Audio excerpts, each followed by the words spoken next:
चालू कर। सदगुरुदेव जी की जय हो। बंदी छोड़ कुपोषण पेशाब की जय हो। बंदी छोड़ गरीबदास जी महाराज की जय हो। स्वामी रामदेवानंद जी दादा गुरु महाराज की जय हो। पंडित चिदानंद जी परदादा गुरु महाराज की जय हो। सर्व संतों की जय हो। सर्व भक्तों की जय हो। सभी धर्मी पुरुषों की जय हो। श्री काशी धाम की जय हो। श्री चुरानी धाम की जय हो। श्री करौथा धाम की जय हो। श्री बरवाला धाम की जय हो। सबसे पहले संत रामपाल जी महाराज की प्यारी आत्माएं हम सभी मिलकर मंगला करते हैं। सदगुरुदेव जी की जय हो। गरीब नमो नमो सतपुरुष को नमस्कार गुरु की नहीं।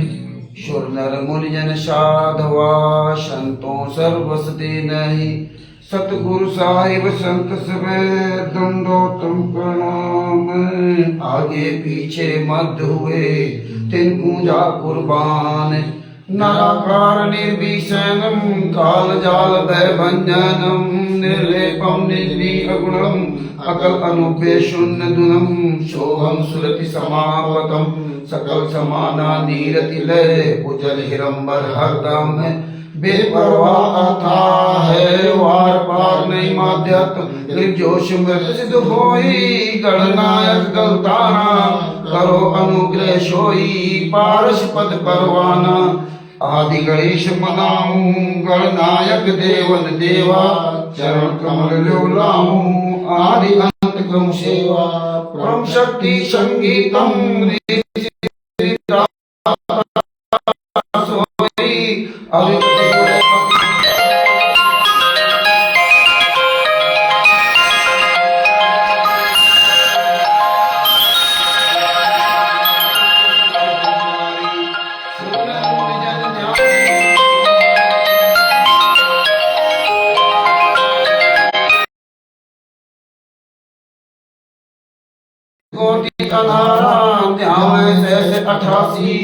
उतरे भोजल पारा कटिए यम की फांसी। 33 कोटि अधारा ध्यावे शेष 88। उतरे भोजल पारा कटिए यम की फांसी। बंदी छोड़ संत रामपाल जी महाराज की जय हो। परमात्मा की शहीद प्यारी आत्माओं को कानपुर से रामचंद्र दास की ओर से सत्संग। दास का मोबाइल नंबर है 9140 62 26 67। भगत भाइयों, आज 16 अक्टूबर 2025 का दिन है और आज हम उत्तर प्रदेश के जिला फर्रुखाबाद में अरविंद दास जी के यहाँ परमात्मा की दया से ये लाइव प्रसारण किया जा रहा है। और बंदी छोड़ की बहुत बड़ी दया है। उत्तर प्रदेश के जिला उन्नाव से अमित दास जी भी परमेश्वर की दया से अपने समय से आकर उपस्थित हुए। और आज का दिन स्पेशल क्यों है, इतना महत्वपूर्ण क्यों है? क्योंकि हमें आपको संत रामपाल जी महाराज के शिष्य होने के नाते हमें आपको पता होना चाहिए कि 16 अक्टूबर 2018 को संत रामपाल जी महाराज को FIR नंबर 429/2014 में 4 महिला 1 बच्चे की हत्या में शाश्रम मरते दम तक आजीवन कारावास की सजा हिसार कोर्ट द्वारा दी गई, जिसके वजह से संत रामपाल जी महाराज 18 नवंबर 2014 से वर्तमान समय यानी कि 16 अक्टूबर 2025 चल रहा है। संत रामपाल जी महाराज एक दिन के लिए, 1 घंटे के लिए, 1 मिनट के लिए उनको जेल से बाहर नहीं छुड़वाया गया। तो उसी वजह से आज यहां हम सभी लोग इकट्ठा हुए हैं कि ये 16 अक्टूबर 2018 का दिन, ये मनहूस दिन, ये ऐसा दिन जिस दिन हम आपके सदगुरुदेव संत रामपाल जी महाराज को शाश्रम मरते दम तक आजीवन कारावास की सजा सुनाई गई और हम आप अपने गुरु के दर्शन से दुर्लभ हो गए, गुरु के चरणों से, उनके जो है चरण वंदना करने से भी दूर हो गए। और जब तक हमें अपने गुरु का सानिध्य नहीं मिलेगा, साथ नहीं मिलेगा, तब तक हमारा कभी कल्याण नहीं हो सकता। बिना गुरु के गुर बिन माला फेरते गुर बिन देते दान, ये दोनों निष्फल है चाहे पूछो बेकुरान। तो भगत भाइयों, इसलिए आज 16 अक्टूबर 2018 का जो दिन था, तो आज इसलिए 16 अक्टूबर 2025 के दिन फर्रुखाबाद के अरविंद दास जी ने कहा, रामचंद्र जी 16 अक्टूबर के दिन हम प्रोग्राम रखते हैं और पूरी दुनिया को वो सच्चाई बताते हैं क्या क्या हमारे गुरु सब घटना हुई। दुर्भाग्यवश राष्ट्रीय समाज सेवा समिति के गुंडों द्वारा, सतलोक आश्रम शामली के गुंडे देशराज के द्वारा एक व्यक्ति के द्वारा मेरे खिलाफ FIR करवा दी गई, सुल्तान नामक व्यक्ति ने। तो उसमें मुझे 14/10/2025 को उत्तर प्रदेश जिला शामली में कैराना कोर्ट में उपस्थित होना था, तो वहां गया था, वहीं से दास वापस आया। तो उतनी अच्छी सुविधा नहीं, परमेश्वर दया उतनी व्यवस्था नहीं हो पाई, लेकिन जो भी है उसी में हम व्यवस्थित तरीके से आप तक जो है सच्चाई को पहुंचाने का भरसक प्रयास करूंगा। सच्चाई बंदी छोड़ श्री संतरामपाल जी महाराज की जय। सच्चाई जैसा कि भगत भाइयों,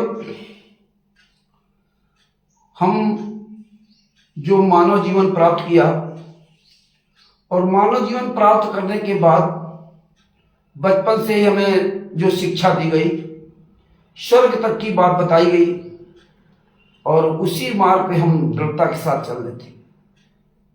हम लोगों को ये समझ में आता था कि स्वर्ग से आगे कुछ भी नहीं है, या बहुत से लोग ब्रह्म तक को समझ पाए, लेकिन ज्यादातर सब स्वर्ग तक की बात करते हैं चारों धर्म के लोगों में। तो भगत भाइयों, जितना जिनको ज्ञान था उसी हिसाब से सतयुग, त्रेता, द्वापर और कलयुग में चारों युगों में अपने अपने गुरुओं की द्वारा, उनके गुरुओं की द्वारा दी हुई भक्ति साधना के अनुसार कोई तप करने चला गया, कोई किसी तरह भक्ति करने लगा, कोई उल्टा खड़ा हो गया, कोई नागा बन गया, कोई दुर्गा जी का उपासक हो गया, कोई हनुमान जी का, कोई ब्रह्मा विष्णु महेश का, कोई किसी का, मतलब जो जिसको जैसा जिस गुरु ने जो ज्ञान दिया उस हिसाब से करते रहे। उसी कड़ी में हमारे सदगुरुदेव संतरामपाल जी महाराज का 8 सितंबर 1951 को जन्म हुआ और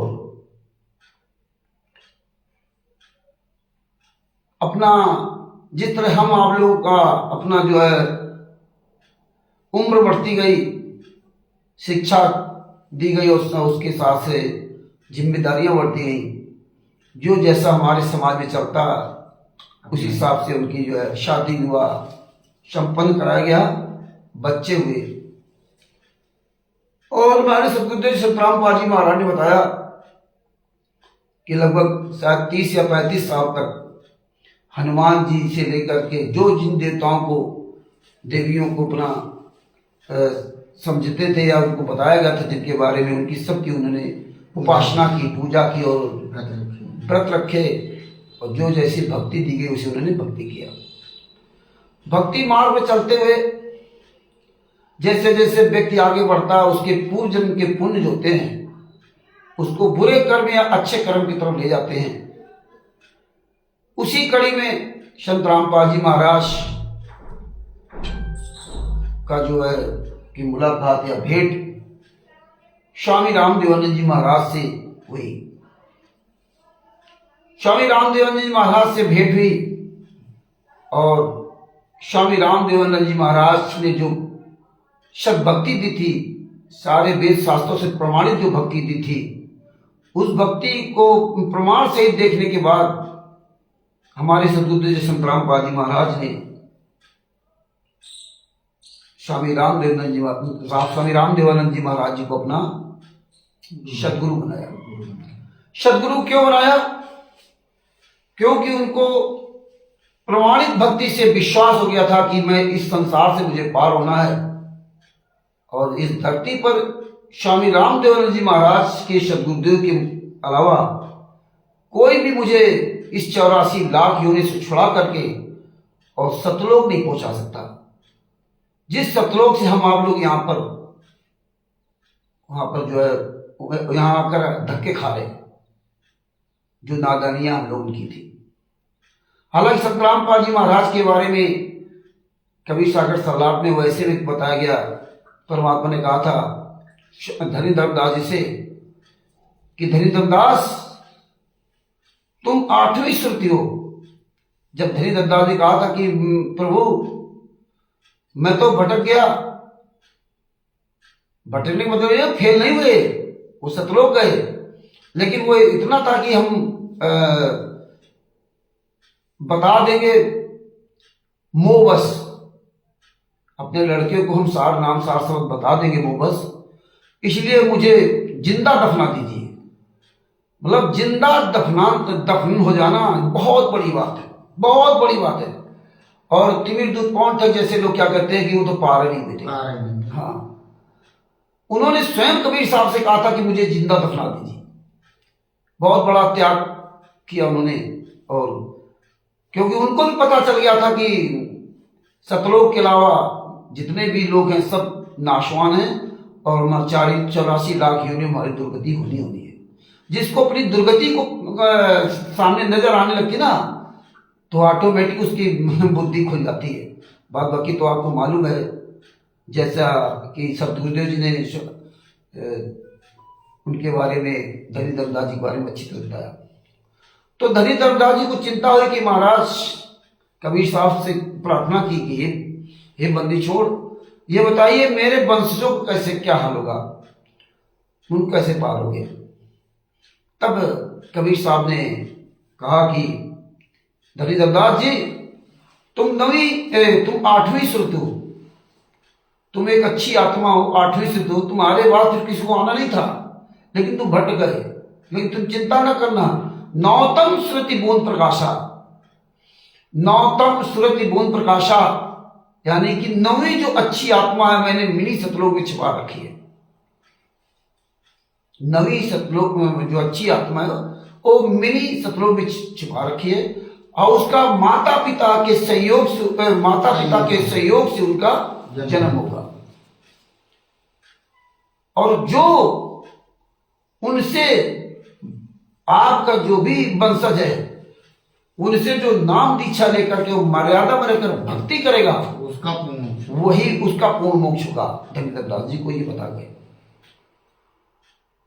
तो मिनी सतलोक में संतराम पाल जी महाराज कबीर साहब ने रखा था, जैसा कि उन्होंने बताया।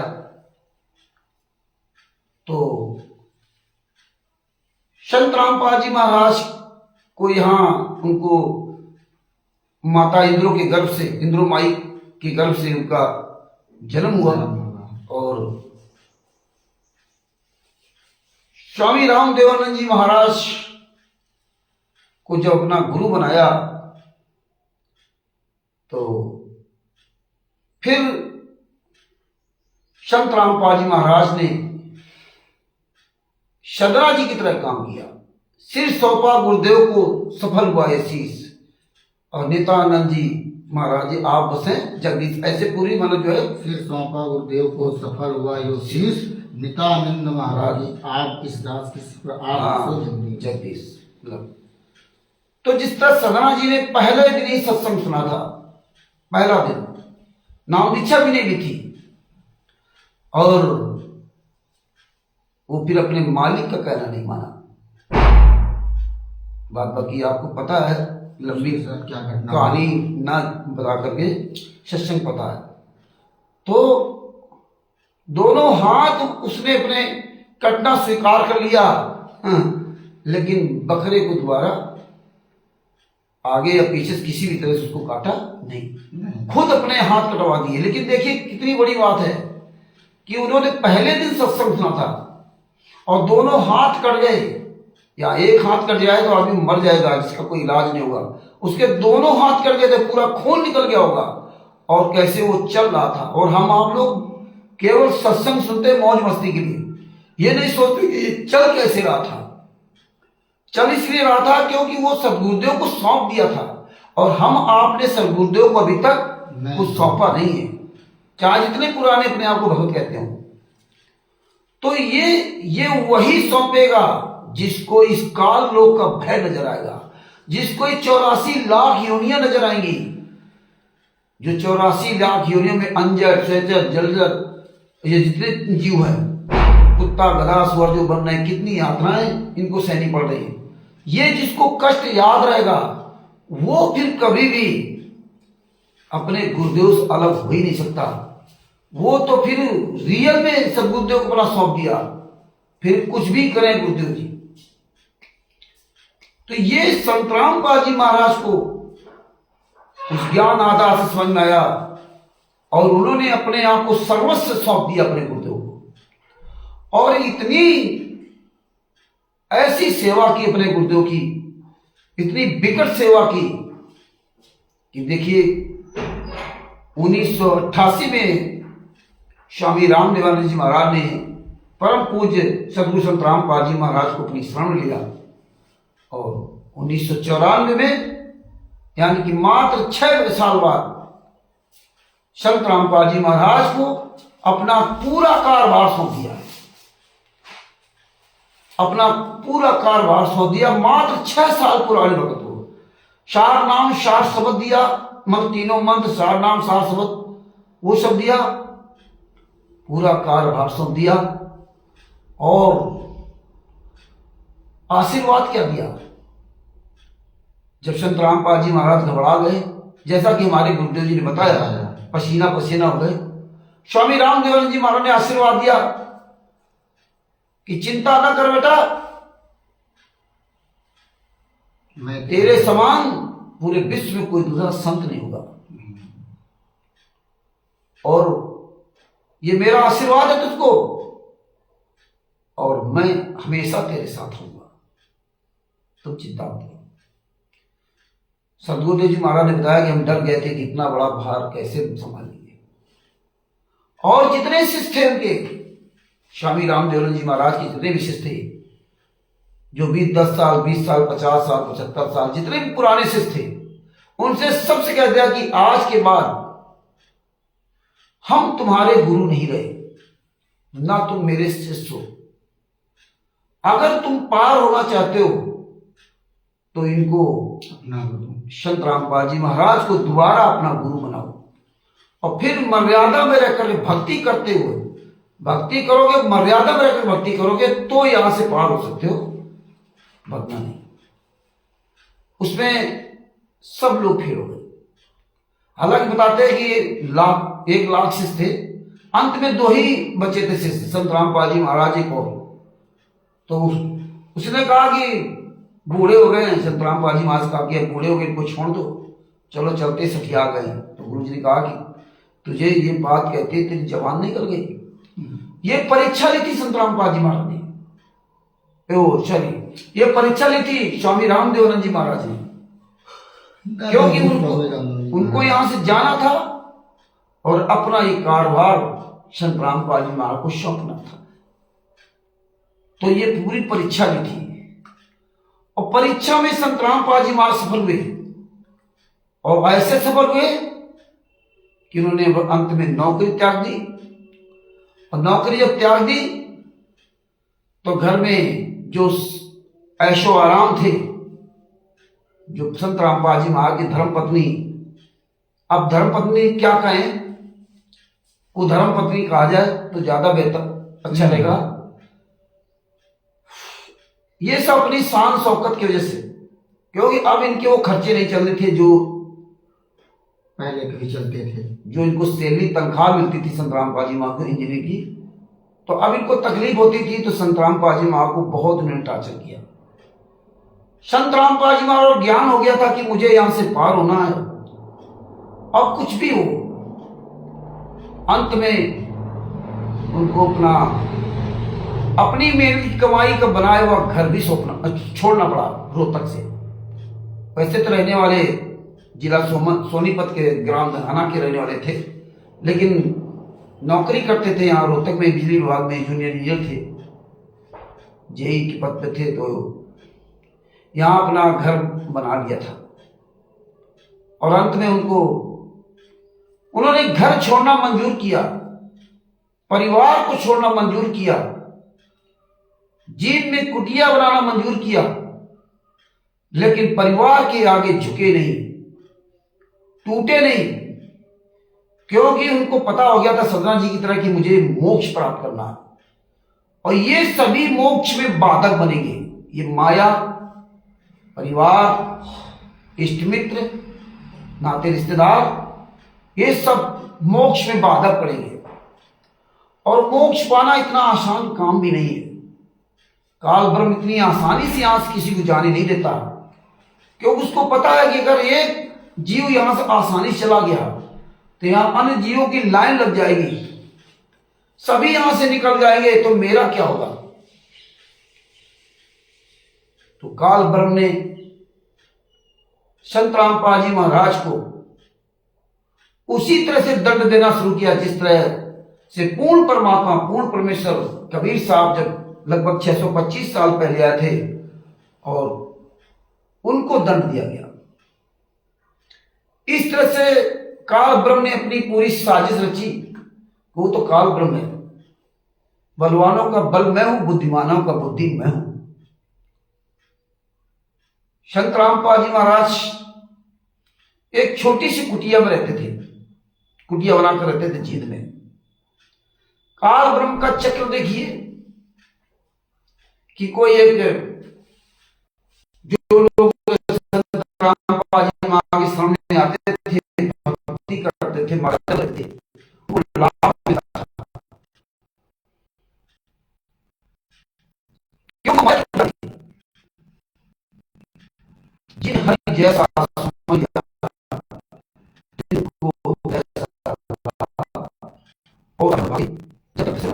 जो जैसा स्मरण करता है उसको वैसा ही उसको फल मिलता है। तो जो माया की पुजारी थी, जो राजीव अहलवालिया है, महाराष्ट्र का ट्रक का कारोबार है, उनके पिताजी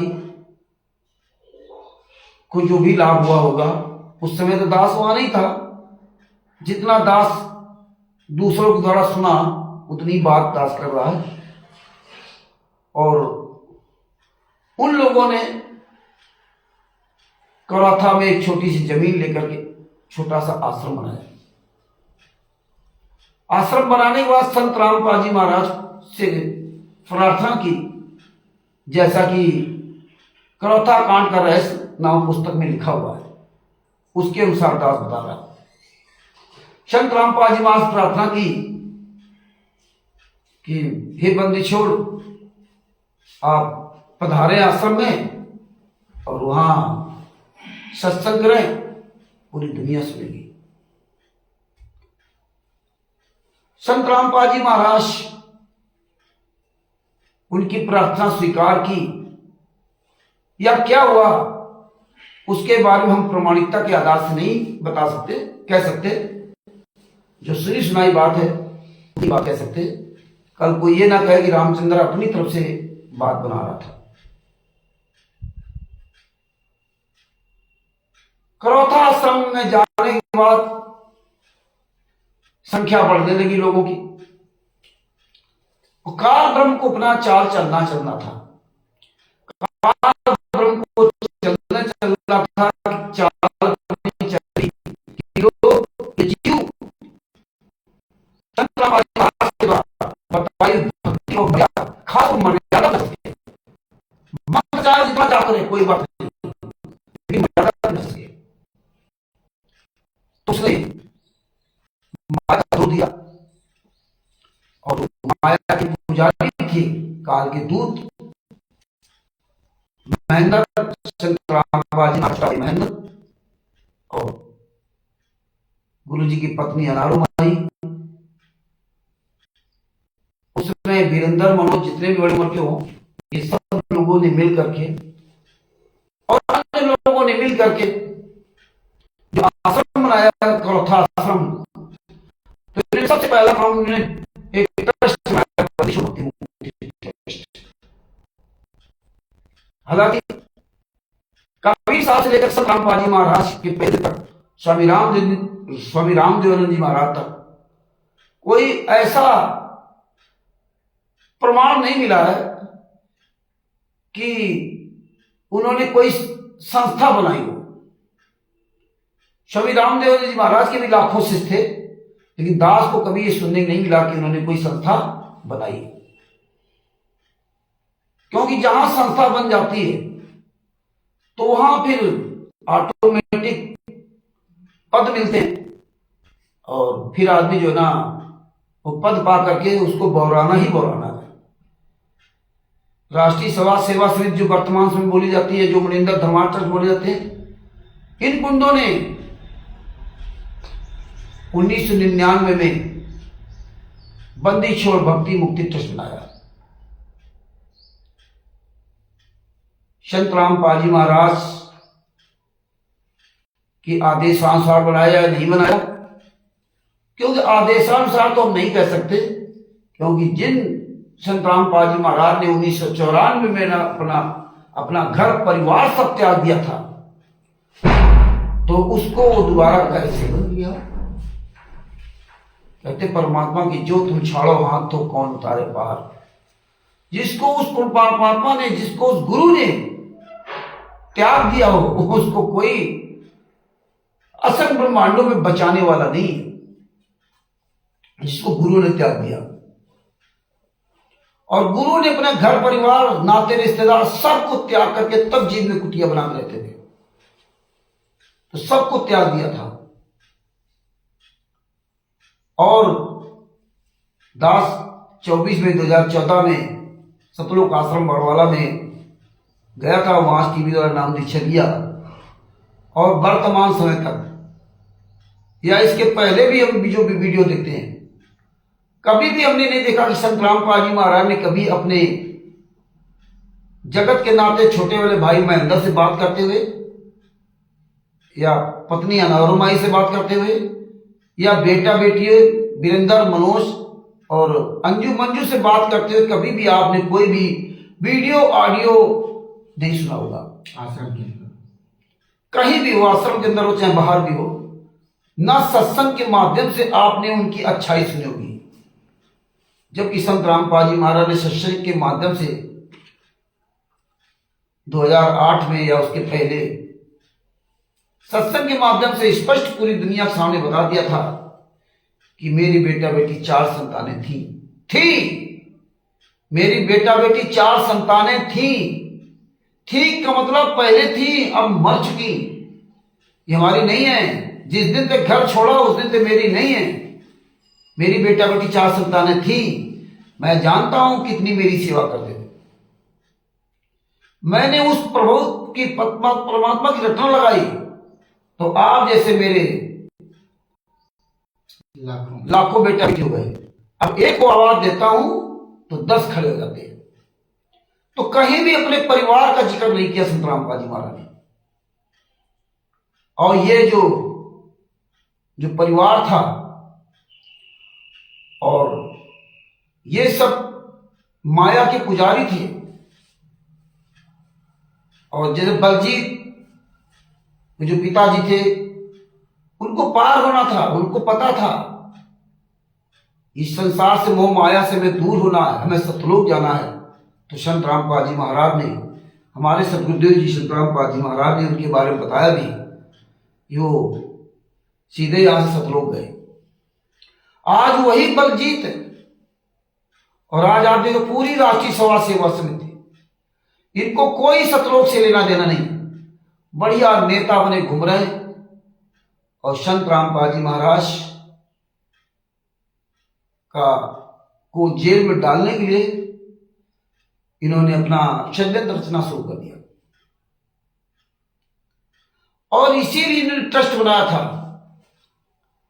और ट्रस्ट बंदी छोड़ भक्ति मुक्ति ट्रस्ट जो बनाया था, और बना करके इन्होंने ये नई प्रथा चालू की। सदियों से जो गुरु और शिष्य की परंपरा चली आ रही है, इसमें कहीं कोई फार्म भरने का सिस्टम नहीं हुआ, क्योंकि आध्यात्मिक है।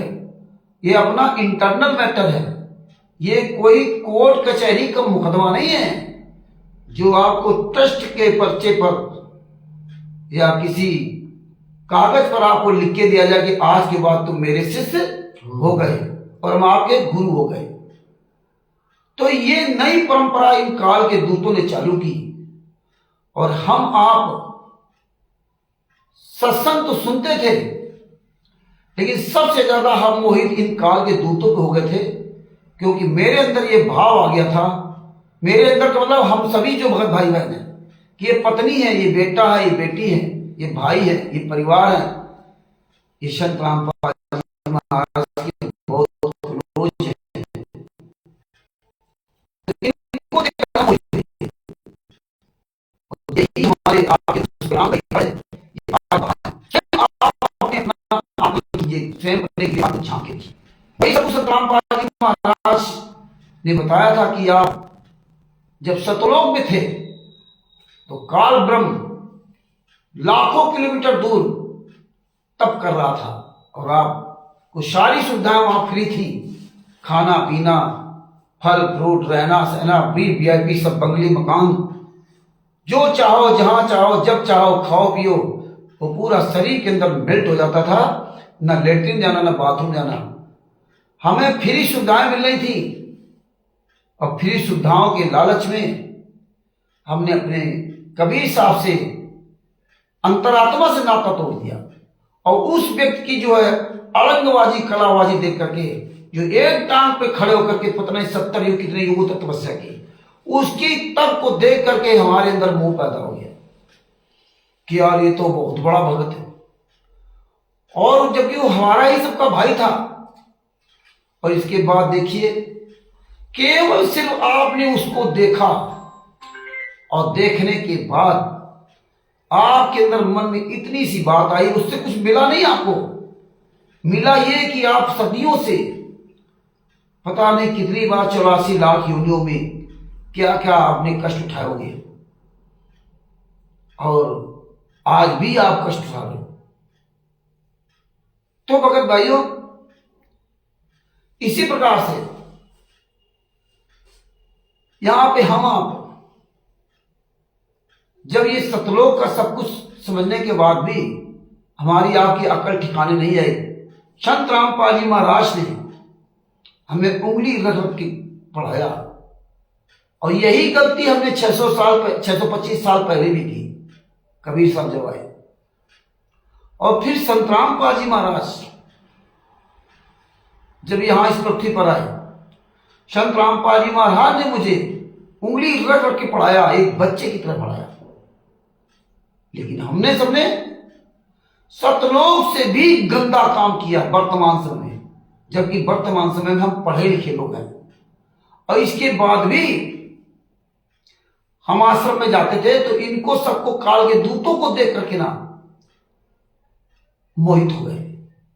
हमेशा याद रखना, कोई भी पतिव्रता स्त्री, हमारे आपके भी जगत के नाते स्त्रियां पत्नियां हैं, कोई भी पतिव्रता स्त्री अगर पर पुरुष को अपने मन में, उसके दिल दिमाग में अगर उसको जगह दे दी, उसका भाव उस पर पुरुष पे आ गया, तो उसी दिन से उसका पतिव्रता धर्म नष्ट हो गया।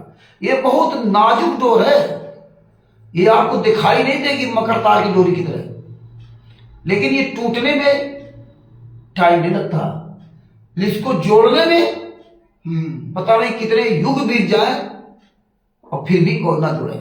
और यही हमारे के साथ होगा। तो हम आपने अपना पतिव्रता धर्म सतलोक भी नष्ट किया, 600 साल पहले भी नष्ट किया, और वर्तमान समय में तो हम पूरी तरह से अपने पतिव्रता धर्म को पूरी तरह से नष्ट कर दिया। अपने पति परमेश्वर सतगुरु संत रामपाल जी महाराज से ज्यादा राष्ट्रीय समाज सेवा समिति गुंडों को, पवन टक को, तिमिर दूत पवन टक को, संजय नकली नानक को, काकभूषण को, सदभूषण से गद्दार लोगों को, तमाम तरह के ऐसे लोग आए, जो नादा संचालकों को, कोऑर्डिनेटरों को, स्टेट कोऑर्डिनेटरों को, आदि लोगों को हमने अपने गुरु से ज्यादा महत्व दिया और आज भी दे रहे हैं। हमारे आपके आंखों पर जो ये अंधकार का जो पर्दा पड़ा ना, परमात्मा ने तो हमें बढ़िया अच्छी लेंस का चश्मा लगा दिया था आंखों में, जिसमें आप दूरदर्शिता हो गया, दूरदृष्टि से देखो, पहचान जाओ कि ये व्यक्ति कैसा है। और उस पहचान के लिए हमें संत रामपाल जी महाराज ने नियम बताए थे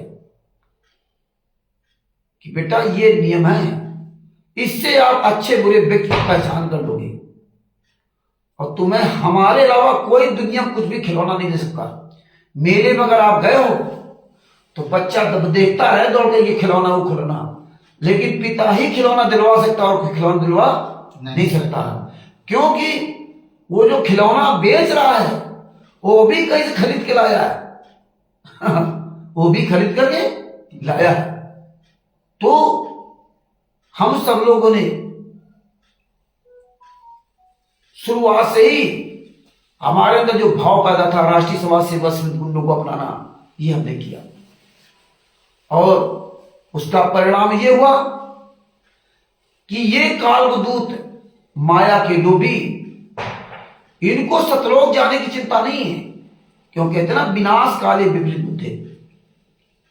इन गुंडों ने जब देखा कि पैसा खुआएगा, ऐसो आराम करेंगे यहां पे, तो इन गुंडों ने संत रामपाल जी महाराज के खिलाफ वही बंदी छोड़ भक्ति मुक्ति ट्रस्ट का माध्यम बना करके आप लोगों को फर्जी नाम दीक्षा फार्म दिया गया, जिसमें संत रामपाल जी महाराज कोई शान नहीं, संत रामपाल जी महाराज कोई मोहर नहीं।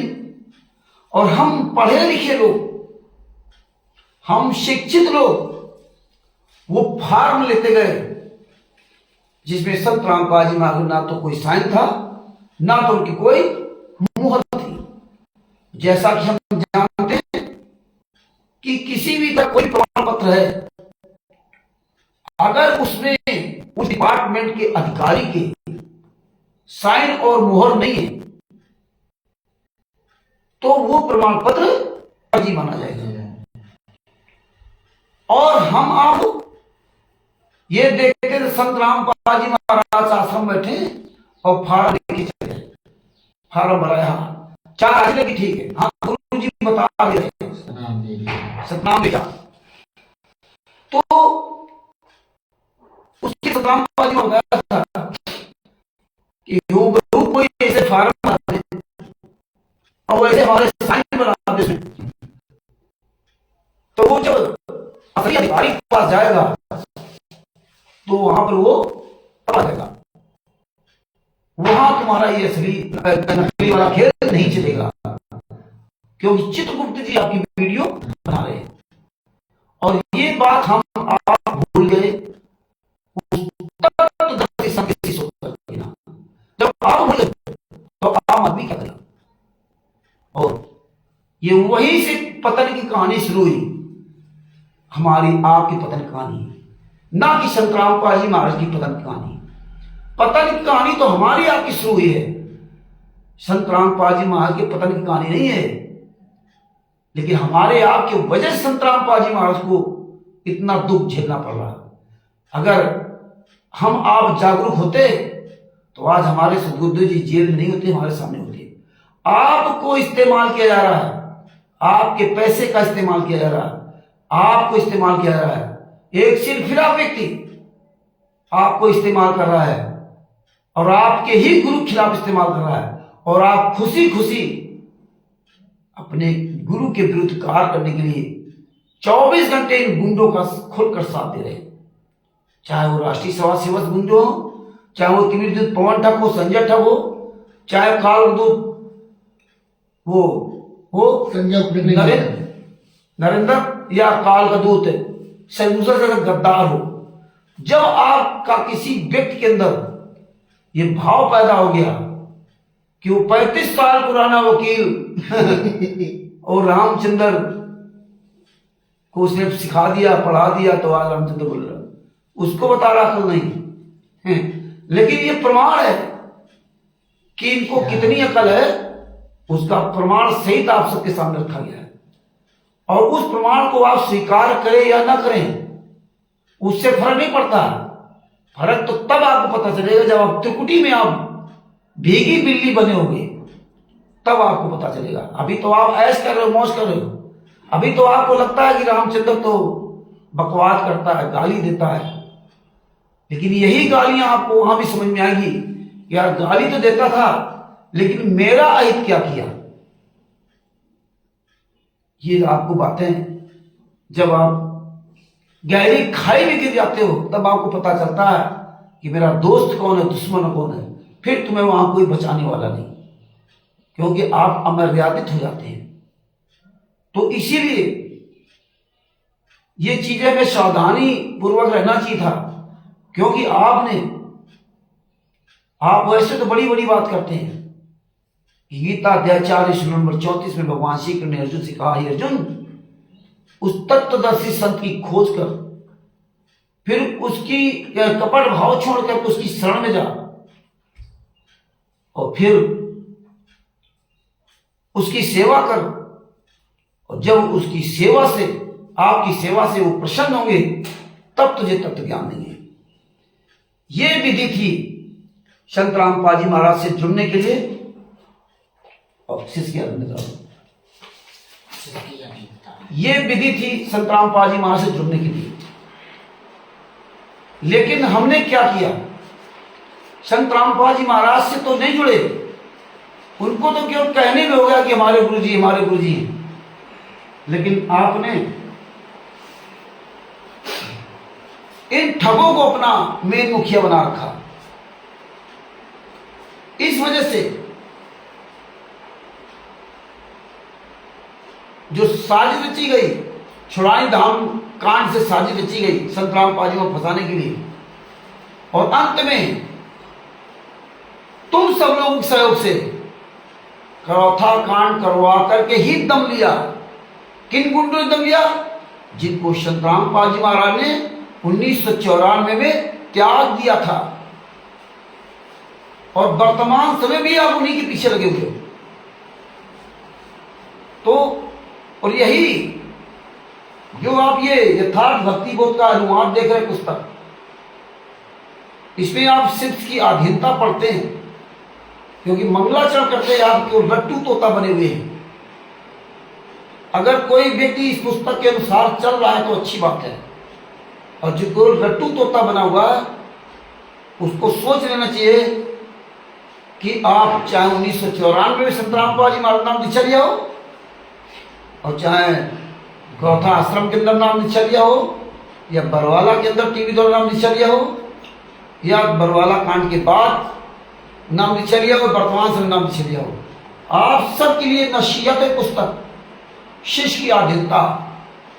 और शिष्य की आधीनता में कहा था, दो कर जोर गुरु की आगे, और करीबो बिनती चरण लागे, अति शीतल बोले तब बहना सब बहना, और मेटे सकल कपट के बहना। नीचे हमारे गुरुदेव ने संत रामपाल जी महाराज ने हिंदी में अनुवाद भी कर दिया। अनुवाद में कहा, शिष्य को चाहिए कि अपने गुरुदेव के सामने दोनों हाथ जोड़कर चरणों में मस्तक यानी सिर रखकर बहुत विनय प्रार्थना करे। वही बात आ गई जो गीता अध्याय 4 श्लोक नंबर 34 में हुई। प्रार्थना करे, शिष्य अपने गुरु जी के सामने शीतल बहन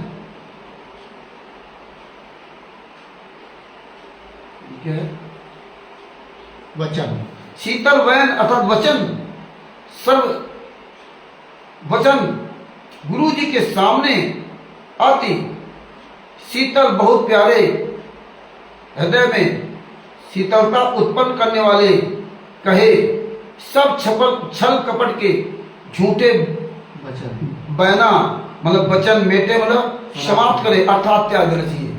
झूठ भरे 420 सब त्याग देनी चाहिए।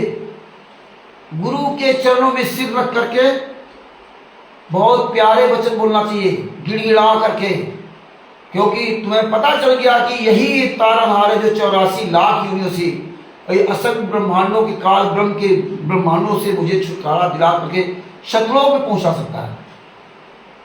नहीं तो वरना हमारी दुर्गति होती आ रही है और फिर होगी। जिसको इतना ज्ञान हो गया वो फिर अपने तारनहार को कभी छोड़ नहीं सकता। हालांकि दास का चश्मा खो गया था, इसलिए थोड़ा प्रॉब्लम हो गई है, दूर के दृष्टि में कोई दिक्कत नहीं, पास में थोड़ा प्रॉब्लम होती है। आगे क्या लिखा, हे गुरु तुम हो दीन दयाला, मैं हूं दीन करो वाला। ये सब पूरी विधि आप स्वयं पढ़ेंगे, पैसे बताएंगे तो वो लंबा हो जाएगा, आगे खुद पूरा पढ़िए। इसके बाद जो क्या लिखा है, द्विजय गुप्त मंत्र उपदेश सुनाओ, द्विजय मंत्र को उपदेश सुनाओ। हाँ, जन्म मरण बहुत दुख मिटाओ। ये सब ऐसे प्रार्थना लिखी है और आप इसको गाना गाते हो। ये नित्य वरवेणी संध्या आरती को गाना बना रखा है और ये प्रार्थना लिखी है अपने गुरुदेव के लिए। लेकिन तुम तो सुबह शाम, सुबह टाइम केवल कहानी पढ़ लिया और इसके बाद दिन भर किसके पीछे चलते हो, रांची समाज सेवा सिद्धमंडलों को मुखिया बना लिया, कोऑर्डिनेटरों को, नामदान संचालक को, तिमिल पवन तक को, संजय नकली नानक को, काकभूषण को और उषा से गद्दारों को और तमाम तरह के लोगों ने अपने अपने मुखिया चुन लिए।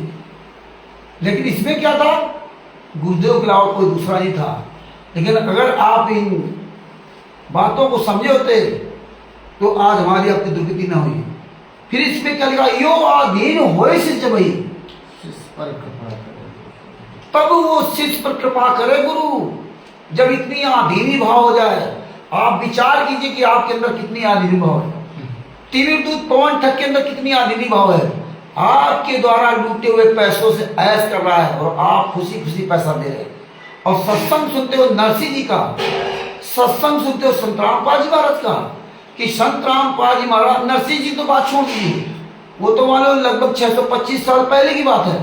अरे वर्तमान समय में जो आपके सदगुरुदेव संत रामपाल जी महाराज, हमारे सबके सदगुरुदेव संत रामपाल जी महाराज ने इंजीनियरिंग की नौकरी छोड़ी, इंजीनियर जेई की नौकरी छोड़ी, जूनियर इंजीनियर बिजली विभाग में, वो नौकरी छोड़ी कि हमारे परमात्मा ने, हमारे सदगुरुदेव स्वामी रामदेवानंद जी महाराज ने जो नौकरी दी है, इस नौकरी से हम ये 84 लाख योनियों से और ये काल के ये ब्रह्मांडों से पार होकर के सतलोक में मौज करेंगे। तो यहाँ की उन नौकरी त्याग दी, ये कागज के टुकड़ों में, जो कागज के टुकड़ों में नोट का रूप छाप के दे दिया, जिसकी कोई वैल्यू नहीं। कागज की वैल्यू क्या है? भारत के प्रधानमंत्री नरेंद्र मोदी ने 1 मिनट के अंदर सबको रद्दी बना दिया, नोटबंदी कर दे। आपको विचार करना चाहिए कि नरसिंह जी के पास तो उस जमाने में 56 करोड़ थे, वो भी नंबर 1 सोने की गिन्नियां थी, नंबर 1। उन्होंने उनको ठोकर मार दी। और आज आप देखिए, रांची समाज सेवा से गुंडे आपके पैसों से वीवीआईपी आश्रम बना रखे, आपके पैसों से तिमिर दूत पवन ठग देखिए कैसे ऐश कर रहे हैं, मौज कर रहे हैं। ये तुम्हें भक्ति सिखा रहे हैं कि आप इनके अंडर में जाकर के आप दान करते हो, आप पाठ करवाते हो, आप इनको पैसा देते हो, इनसे ज्योति जलवाते हो, जबकि स्वयं कर्म करना चाहिए, किसी के अधीन नहीं करना चाहिए। आप अपने गुरु की अधीनी छोड़ करके आप इनके सबके चुंगल में आकर के अपना जीवन बर्बाद कर रहे हो। इसीलिए इसमें कहा था, इस अमृतवाणी में परमेश्वर कबीर जी ने अपने कृपा पात्र भक्त को समझाया है। देखिए, इस वाणी में यो आधीन होए शिष्य वही और शिष्य पर कृपा करे तो वही। मतलब इस वाणी में कबीर साहब ने अपने कृपा पात्र भक्त को समझाया है। किस भक्त को? जो गुरु पद पर विराजमान है, गुरु पद पर विराजमान है, जो गुरु पद पर विराजमान, यानी कि जिनको नाम दीक्षा देने का अधिकार दिया गया है। अर्थात स्वामी रामदेवानंद जी महाराज ने संत रामपाल जी महाराज को गुरु पद दिया, नाम दीक्षा देने का अधिकार दिया। तो संत रामपाल जी महाराज को नसीहत दी है, या जो भी इस तरह से हमारे जितने भी गुरु प्रणाली में दादा परदादा है, सबको ये नसीहत दी गई, क्योंकि नसीहत एक होती है, नसीहत में कोई परिवर्तन नहीं होता। जो नियम मर्यादा एक भगत के लिए होती है, वही नियम मर्यादा एक गुरु के लिए होती है। वही नियम मर्यादाएं उस परमात्मा के लिए होती हैं। अगर परमात्मा वो नियम पे नहीं चलेगा तो वो अपने उस भगत को कैसे समझाएगा नियम पर चलने के लिए? वो भगत वो कैसे चलेगा? कौन भगत? जिसको गुरु पद देना है। जब स्वयं पूर्ण परमात्मा नियम पे नहीं चलेगा तो फिर वो गुरु जिसको गुरु पद देना है, क्योंकि उसको गुरु पद दे करके परमात्मा उनका कल्याण करने के लिए, सतलोक ले जाने के लिए जो व्यवस्था उनको करनी थी, तो स्वयं कबीर साहब 120 साल पहले, 120 वर्ष तक, लगभग 625 साल पहले जब इस पृथ्वी पर आए तो पूरी मर्यादाओं का उन्होंने पालन किया। स्वयं असंख्य ब्रह्मांडों का मालिक जब इस पृथ्वी पर आया तो झोपड़ी में रहा, और आज हम महलों में रह रहे हैं और अपने आप संत रामपाल जी महाराज का नंबर 1 का शिष्य कहते हैं। जिसके पास जितना पैसा, जिसके पास जितनी गाड़ियां और जिसके पास जितने आदमी, वो अपने आप को समझता है यही सबसे बड़ी कृपा संत रामपाल जी महाराज की हमारे ऊपर है और हमारे पर कबीर साहब की कृपा है। ये जीव अपने आप को बड़ा धनी कृतार्थ मान लिया, अपने आप को बड़ा भाग्यशाली मान लिया, गुरुभक्त भी मानता है, अपने आप को भाग्यशाली मान लिया।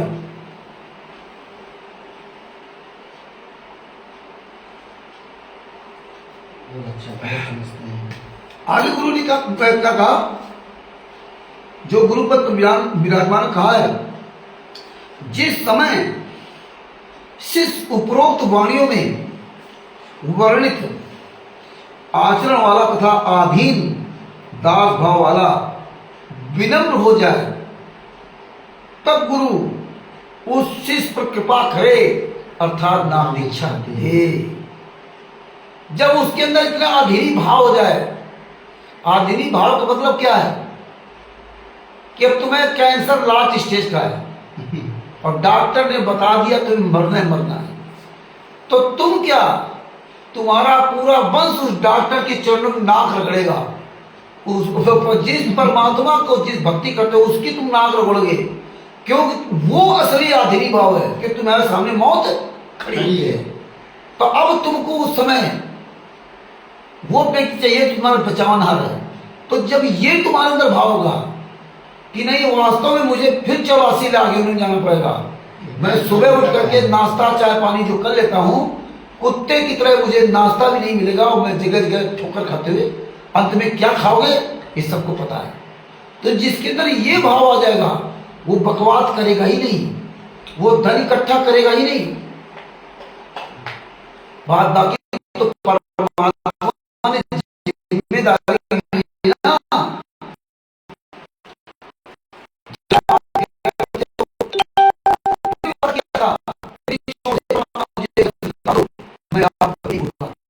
जैसे आप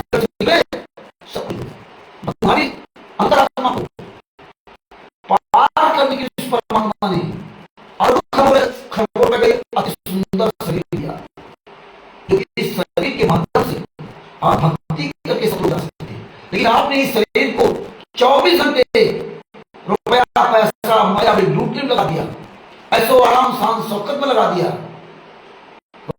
सब लोग तभी जा पाओगे जब आप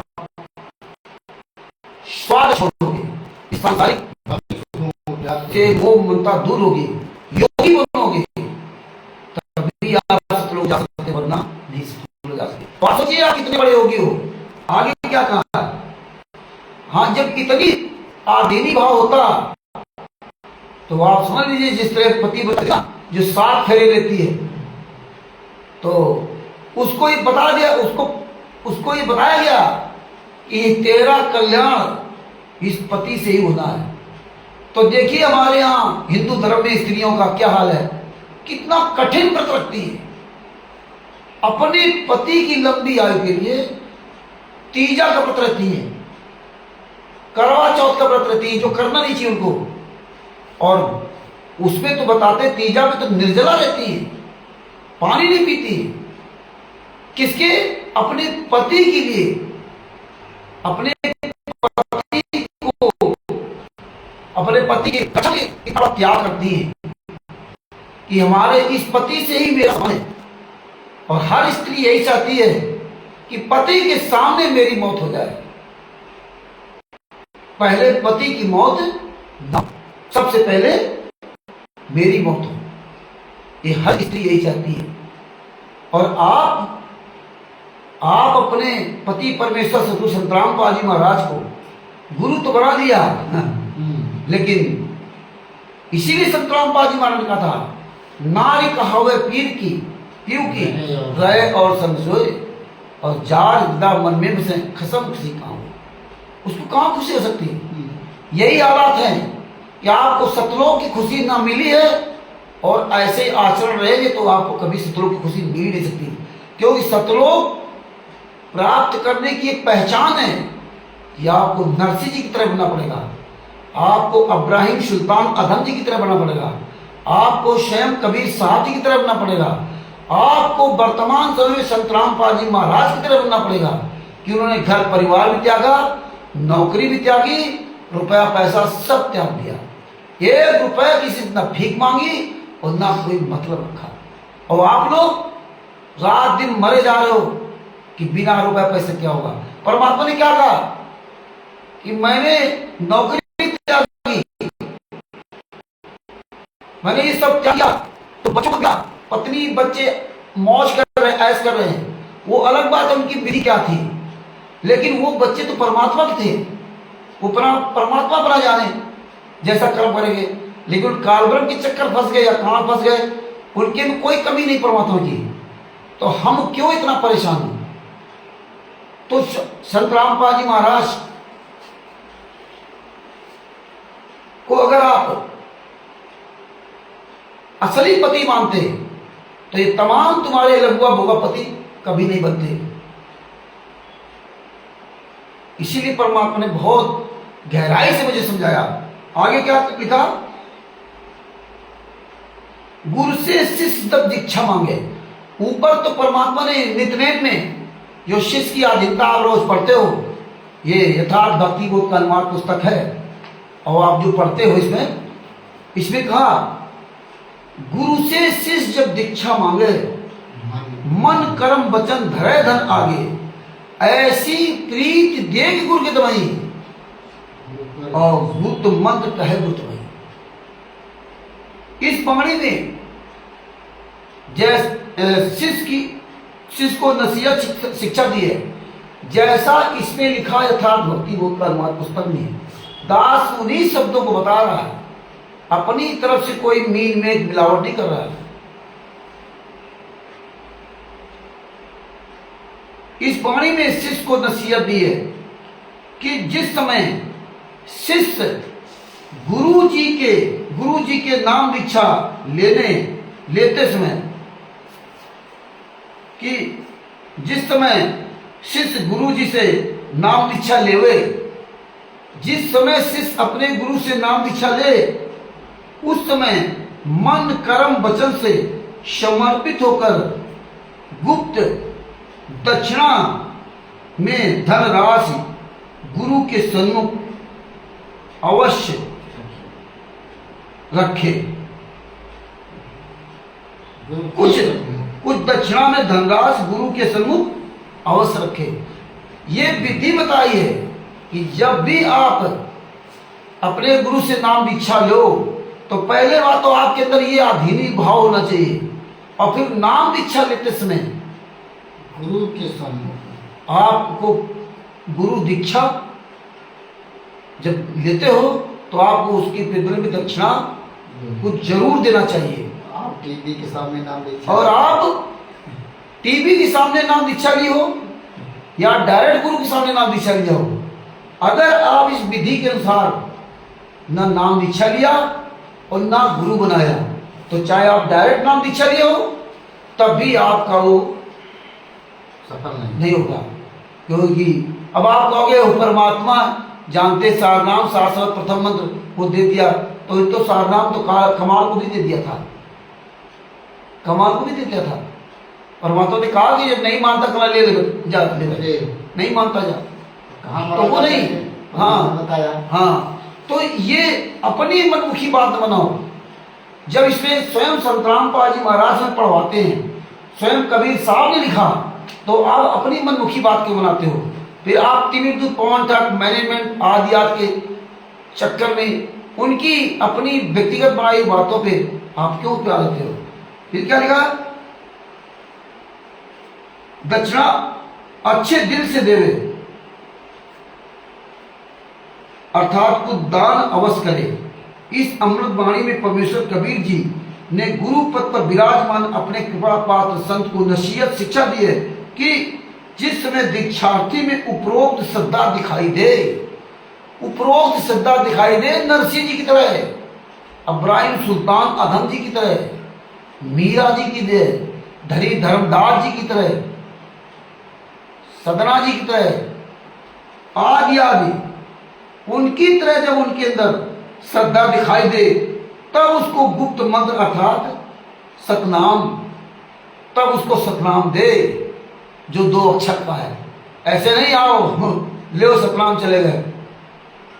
और आज यही हाल है कि आपको जो सतनाम मिल रहे हैं ना, इसीलिए आपकी दशा खराब है कि आप कायरों की तरह डरे हुए हो। आपको लगता है मैंने मुझे मार देगा, मैंने ये कर देगा, मैंने वो कर देगा, उनके बाद लाखों करोड़ों के भीड़ है। तो धिक्कार है तुम्हें जो सतनाम की महिमा बताते परमात्मा कि काल ब्रह्म जब झपट्टा मारा था कबीर साहब पर, तो उन्होंने सतनाम का जाप किया तो कितनी दूर गया था। और आज आप सतनाम प्राप्त करके, शरनाम प्राप्त करके आप दूसरे के गुलाम बने हो और आप डरते हो। आज ये संगत कायर बनी, अपना अलग अलग मुखिया चुन लिया। तो आगे क्या लिखा? ये सब इसमें बताया। अंत में क्या किया ये सब आप खुद पढ़ें घर में तो पता चलेगा। अंत में कहा है, वाणी में बोला परमात्मा का, ऐसे शिष्य उपदेश ही पाई, ऐसे शिष्य उपदेश ही पाई, होए दिव्य दृष्ट पुरुष पे जाए। उपरोक्त विधि से गुरु जी के सामने, और नहीं गुरु जी के सामने फोटो तो सवाल थी, चेहरा ऊपर नीचे, गुरु जी के सामने विनम्रता पूर्वक प्रश्न करने तथा समर्पित भाव से दीक्षा प्राप्त करके भक्त दिव्य ज्ञान हरदम उद्देश्य रखते भक्ति करता हुआ परमेश्वर के पास चला जाएगा। जो इस तरह से भक्ति करेगा वही परमेश्वर के पास जा सकता है, वरना कोई परमेश्वर के पास जा नहीं सकता। तो आप सब सोच लीजिए कि आप किस तरह से आपने नाम दीक्षा संत रामपाल जी महाराज के रहते सहते लिया, या उनके जाने के बाद लिया, या अभी भी जो ले रहे हो वो क्या कर रहे हो। तो मैं फिर अपना वापस वहीं आता हूं कि अगर आप लोग इस तरह से नाम दीक्षा लिए होते तो कभी भी 2006 का करौथा कांड, जुलाई 2006 का करौथा कांड कभी नहीं होता। आपको सबको टारगेट किया गया, जैसे बरवाला कांड कराया ऐसे ही इन्होंने करौथा कांड कराया, सेम डिट्टो वही घटना की। और देखिए आपके गुरु जी को 22 महीने जेल में रहना पड़ा, रोहतक जेल में। और 22 महीने तक इन राष्ट्रीय समाज सेवा समिति गुंडे, जो वर्तमान में जिनको राष्ट्रीय समाज सेवा समिति कहते हैं, या मुनिंदर धर्माष्ट्र नाम बदल लिया, अब वो सतलोक आश्रम पता नहीं क्या क्या बरवाला इस तरह से बोला करते हैं। तो इन लोगों ने जो 37 प्लस संत रामपाल जी महाराज 38 में 37 लोगों ने, नहीं हाँ 38, इसमें थोड़ा मिस्टेक हो गई, इन लोगों ने अपनी जमात करा ली। करौथा कांड में इन गुंडों ने अपनी जमात करा ली, लेकिन नाव के गुरुदेव संत रामपाल जी महाराज की जमात नहीं कराई। एक कई केस, एक कई धारा, और संत रामपाल जी महाराज को 22 महीने जेल में रहना पड़ा, 22 महीने। और जैसा कि बताया जाता है कि संत रामपाल जी महाराज के सीने के बाल तक नचवाए इन्होंने जेल के अंदर, बहुत यातनाएं दिलवाई संत रामपाल जी महाराज को, 22 महीना जेल में रहे। और इन गुंडों ने अपनी अपनी सब जमात करा ली, लेकिन संत रामपाल जी महाराज की जमानत ना तो उनकी पत्नी अनारुमाई ने कराई, ना उनके लड़के वीरेंद्र और मनोज ने कराई, ना उनके बेटियां अंजू मंजू ने कराई, ना उनका सगा भाई महेंद्र भगोड़ा ने जमात कराई, और ना किसी भी परिवार वाले ने, रिश्तेदार ने, और किसी शिष्य ने भी संत रामपाल जी महाराज जमानत नहीं कराई। 22 महीने तक संत रामपाल जी महाराज वहां जेल में रहे। जेल में रहते हुए रोहतक कोर्ट ने संत रामपाल महाराज को पर्सनल बांड में जमानत दी 22 महीने बाद, और पर्सनल बांड में जमानत दी, और पर्सनल बांड में संत रामपाल जी महाराज जेल से बाहर आए। और यहां तक देखिए कि संत रामपाल जी महाराज की हाजिरी माफी तक के लिए, क्योंकि 22 महीने जब संत रामपाल जी महाराज जेल में रहे, तो जो 22 महीने के अंदर जेल के अंदर का जो उनका आचरण था, उस आचरण को देखते हुए, उस आचरण को देखते हुए कानून ने, न्यायपालिका ने, जज ने संत रामपाल जी महाराज की हाजिरी माफी तक कर दी। और संत रामपाल जी महाराज को जैसे वहां छोड़ा, वैसे इन गुंडों ने अंडर अरेस्ट करके हाईजैक कर दिया। और इसके बाद इन्होंने टाटा डिकोर महंगी गाड़ियां खरीदी, इसके बाद खरीदी, और उनको बुलेट प्रूफ गाड़ियां बनवाई। हालांकि जैसा कि मैंने सुना कि बुलेट प्रूफ गाड़ी जो कोई बनवाना चाहता है तो वहां के डीएम से परमिशन उसको लेना पड़ता है। तो इसके बारे में दास आरटीआई लगवाएगा। आज फिर मुझे वो टॉपिक याद आ गया, अलग गोपाल दास जी से मेरी बात हुई थी, इसके बारे में आरटीआई लगवाएंगे, जो हिसार में या रोहतक में, इस सब जगह लगवाएंगे तो पता चल जाएगा। तो 22 महीने बाद संत रामपाल जी महाराज जेल से बाहर आए और इन्होंने अपने अंडर अरेस्ट कर लिया। 2006 के पहले जैसा कि बताते संत रामपाल जी महाराज डायरेक्ट नाम दीक्षा देते थे। इसके बाद इन्होंने एक महिला के द्वारा नाम दीक्षा दिलवाना शुरू किया। टाइम कितना हो गया? नहीं, हमको बोलते हो कितना टाइम हो गया? तो 7 मिनट ना। हाँ, तो संत रामपाल जी महाराज जब जेल से बाहर आ गए, तब इन गुंडों ने कभी कहते थे कि वो महेंद्र को प्रथम मंत्र नाम देने का अधिकार गुरुजी ने दिया, कभी एक महिला के द्वारा नाम दीक्षा दिलवाई आश्रम के अंदर। लगभग 15-20 दिन एक महिला के द्वारा प्रक्रिया चली, नाम दीक्षा की प्रक्रिया चलाई, महिला के द्वारा नाम दीक्षा दिलवाई गई और आशीर्वाद संत रामपाल जी महाराज से दिलवाया जाता था। देखिए, वही है सतलोक आश्रम बरवाला। जिस सतलोक आश्रम बरवाला के अंदर राष्ट्रीय समाज सेवा समिति के गुंडे एक महिला द्वारा नाम दीक्षा दिलवा रहे थे और लगभग 20 दिन नाम दीक्षा दिलवाई थी, 15 से 20 दिन तक, जैसा कि हमारे सतगुरु संत रामपाल जी महाराज ने बताया। बंदी छोड़ सतगुरु संत रामपाल जी महाराज उन्होंने बताया लगभग 15 से 20 दिन तक एक महिला के द्वारा नाम दीक्षा दिलवाई जाती थी और आशीर्वाद संत रामपाल जी महाराज से दिलवाया जाता था। तो आप विचार कीजिए कि संत रामपाल जी महाराज जब आशीर्वाद दिलवाया जाता था तो संत रामपाल जी महाराज ने क्यों नहीं बताया कि यहाँ जो है एक महिला द्वारा नाम दीक्षा आप लेकर के आए हो और आपको हम आशीर्वाद नहीं देंगे। पहले ही दिन रोक देना चाहिए था, हम आशीर्वाद आपको नहीं देंगे।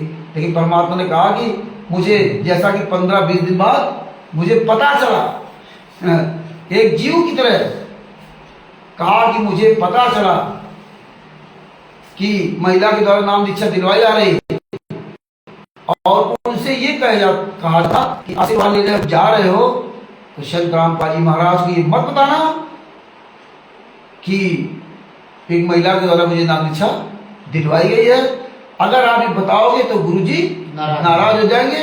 और यहां तक कहा कि इस महिला के ऊपर कबीर साहब आते हैं। क्या आते हैं? कबीर साहब आते हैं। संत रामपाल जी महाराज ने कहा इन मूर्खों ने भी बात स्वीकार कर ली। अगर कहा जब मैंने कोई आदेश नहीं दिया, सत्संग के माध्यम नहीं बताया, लिखित में नहीं बताया, किसी भी तरह बताया ही नहीं, क्योंकि ये जो गुरु पद का मार्ग है ये कोई आसान मार्ग नहीं है। और नहीं तो स्वामी रामदेव जी महाराज 6 साल के भगत को इतनी बड़ी जिम्मेदारी नहीं देते। आप भी जानते हो जो व्यक्ति काम में पुराना होता है वही काम करने वाला, उसको आप ज्यादा महत्व दोगे, नया काम करने वाले को आप महत्व नहीं दोगे क्योंकि उसको उतना नॉलेज नहीं है। लेकिन अगर नया व्यक्ति वो पुराने से हजारों गुना अच्छा काम कर रहा है तो फिर आप उस पुराने व्यक्ति का महत्व नहीं दोगे, आप नए व्यक्ति को आगे करोगे। तो वही चीज किया कि संत रामपाल जी ने बताया कि भैया ये इतना नाजुक मार्ग है, ये तलवार की धार पे चलने के समान है, और जरा से डिस्बैलेंस हुए तो तुरंत तुम्हारा सब खात्मा हो जाएगा। तो हम ऐसी गलती कैसे कर सकते? और जब हम गुरु हैं, जब मुझसे नाम आशीर्वाद लेने आ रहे हो तो मुझसे क्यों नहीं पूछा? यही प्रक्रिया डीवी द्वारा फर्जी नाम दीक्षा की चल रही थी। लेकिन ये बात जब संत रामपाल जी महाराज के नाम के मूर्ख शिष्यों को बताओ तब क्या कहेंगे? वो तो संत रामपाल जी महाराज तो आश्रम में थे, परमात्मा थे। आश्रम में जब थे तो आप ये भूल गए कि वो गन लेके चलते थे। क्यों चलते थे? संत रामपाल जी महाराज के पीछे स्टेन गन ले, पता नहीं कौन कौन सी गन लेके चलते थे। है कबीर साहब का भी गन लेके चलते थे क्या? अरे जिनके पास इतना तगड़ा प्रथम मंत्र हो, प्रथम मंत्र की तो बात छोड़ दीजिए, प्रहलाद जी को देख लीजिए, कौन सा उनके मंत्र था, उनके पास मंत्र था। परमात्मा का ज्ञान और काल का अनुबंध ही ज्ञान का है। जो ज्ञान के आधार चलेगा वो हमारा, और जो ज्ञान के आधार से नहीं चलेगा वो उसको ले जाओ। अब ज्ञान का आधार क्या होता है? जब आपको ज्ञान हो गया कि ये जहर है, ये जहर पीने से हम मर जाएंगे, तो आप जहर नहीं पियोगे। तो ये तुम्हें किसने बचाया? ज्ञान ने बचाया, क्यों? तुम्हें ज्ञान है, और ज्ञान रूपी गुरु आपके साथ हमेशा साथ रहेगा। अगर आपने ज्ञान छोड़ दिया और चाहे जितनी भक्ति कर लो, ज्ञान मतलब मर्यादा नियम ये त्याग दिया, तो भक्ति तुम्हारे किसी काम नहीं आएगी, चाहे 60 शब्द प्राप्त हो। परमात्मा ने यहां तक कहा कि आप अगर वो मानसरोवर में नहाने के बाद भी वहां पहुंच जाते हो और आपकी अगर आस्था यहाँ मृत लोग में किसी ऊपर लगी रही तो सारी तुम्हारी कमाई भक्ति सब बेकार, सार नाम सार सोती, फिर आपको लौट के आना पड़ेगा। तो इतना ही नाजुक मतलब रिश्ता है, इतनी ये नाजुक डोर है, इस नाजुक डोर में और हम आप अपना ही अहित कर बैठे। तो संत रामपाल जी ने बताया कि जब हम यहाँ हैं और फिर भी हमसे किसी ने पूछा, तो यही जब इनसे कहो कि भैया फर्जी नाम दीक्षा दे रहे टीवी द्वारा, तो कहे वो तो आश्रम में गुरु जी थे, वो तो गुरु जी ने मुझे आशीर्वाद दिया था, गुरु जी ने ऐसा कहा था कि नाम शुद्ध करा लिया कर इन बातों को। लेकिन ये नहीं कहेंगे कि नहीं गुरु जी ने हाँ कहा था कि भाई नाम दीक्षा हमने इनको अधिकार दिया है। जब तक गुरु अधिकार आदेश ना दे तब तक हमें नहीं करना चाहिए। और जबकि आप जानते हो कि सर्वानंद जी को तो कबीर साहब ने लिख के दे दिया था कि भैया तू जीत गया, मैं हार गया, लेकिन उसको लिख के क्यों दिया था? ये बात आपको सोचना पड़ेगा। उसको लिख के इसलिए दिया था क्योंकि वो जगत का व्यक्ति था, वो भगत नहीं था, उसकी मां भक्तिन थी। और परमेश्वर जब शरण लेते हैं तो अपने आप को नीचा गिरा करके और जीव को ऊंचा करके तब अपनी शरण लेते हैं। तो यही होता है, यही मानता होती है अच्छे व्यक्ति की। ये भगवान वाले गुण उसके अंदर होते हैं। और ये कबीर साहब ने किया था कि उसको अपने आप को नीचा दिखा दिया कि तू जीत गया, मैं हार गया। वो जगत का व्यक्ति था और आप संत रामपाल जी महाराज के शिष्य हो, आपको नहीं कह सकते कि नहीं नहीं नहीं तू ऐसा कर ले वैसा कर ले। नहीं, क्यों? गुरु जब परीक्षा लेता ना तो तो स्वामी रामदेव जी महाराज की तरफ परीक्षा देता है। और फिर आप गुरु से कुछ पूछोगे तो वो कहते हाँ ठीक है जाओ ये करो। जैसे कि आपको एक मैं उदाहरण देना चाहता हूँ कि दास क्लास 6 में पढ़ता था और पढ़ने में थोड़ा तेज थे हम, लेकिन उसमें वो उम्र ऐसी होती है, और या यूं कहो कि लट्टू तोता थे। तो हमारे जो इतिहास के टीचर थे, ब्राह्मण थे, उन्होंने मुझसे सवाल किया और हमने तुरंत उत्तर दे दिया, क्योंकि क्लास में पूछे जाते थे तब क्वेश्चन याद करके लाना है, इतिहास, भूगोल, नागरिक शास्त्र जो भी है। तो दास को ये सब रटा हुआ था। तो जैसे उसने पूछा, हमारा नंबर आया और हम खड़े हुए, तुरंत अपना उत्तर हमने बता दिया।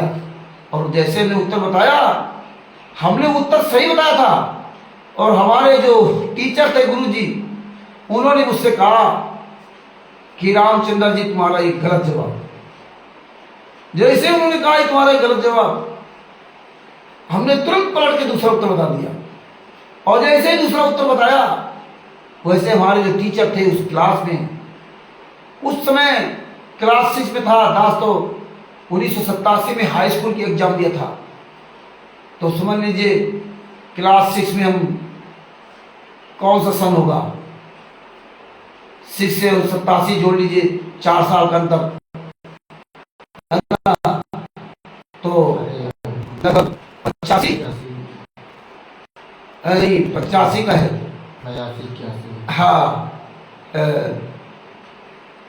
क्लास 6 से और हाई स्कूल 4 साल जोड़ लो, 87 भी थे ना। हाँ 87 में, हाँ तो 4 साल का हो तो 83, 4 से 87, हाँ लगभग 1983 के आसपास बात है।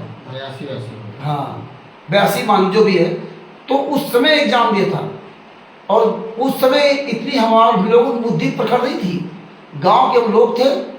और जब उसने कहा कि तुम्हारा ये गलत जवाब, और हमने दूसरा उत्तर बता दिया, तो मेरे टीचर ने मुझसे क्या कहा, जिसकी बात एक है उसका बाप एक, और जिसकी बात अनेक है उसके बाप अनेक। मेरी वो बात इतनी अंदर चुभ गई कि हम उस टीचर को दुश्मन की नजर देखते थे।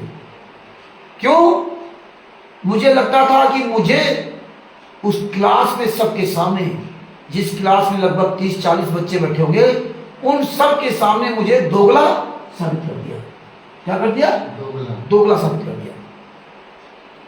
क्योंकि टीचर ने कहा था जिसकी बात एक है उसके बाप एक, और जिसकी बात अनेक है उसके बाप अनेक। लेकिन मैं बदले की आग में जलता रहा, और जब 1982-83 की बात से, उस समय से बदले की आग में जलते जलते जब शंकरामपाल जी महाराज की शरण में आया, तब दास को अपने टीचर के द्वारा 1982-83 में कही बात को मुझे बड़ा अच्छा लगा कि हमारे जो टीचर थे उन्होंने बहुत अच्छी बात मेरे लिए कही थी, बहुत अच्छी सीख दी थी कि अपनी बात पे हमेशा दृढ़ रहना, भले ही तुम्हारी बात गलत क्यों ना हो, अपने टीचर के द्वारा बताई बात पर याद दृढ़ रहना। और आप जब आंसर देना तो आपके अंदर ये विश्वास होना चाहिए कि मेरे गुरु ने मुझे यही पढ़ाया, भले ही चाहे आप गलत बोल रहे हो, लेकिन आपको कॉन्फिडेंस होना चाहिए।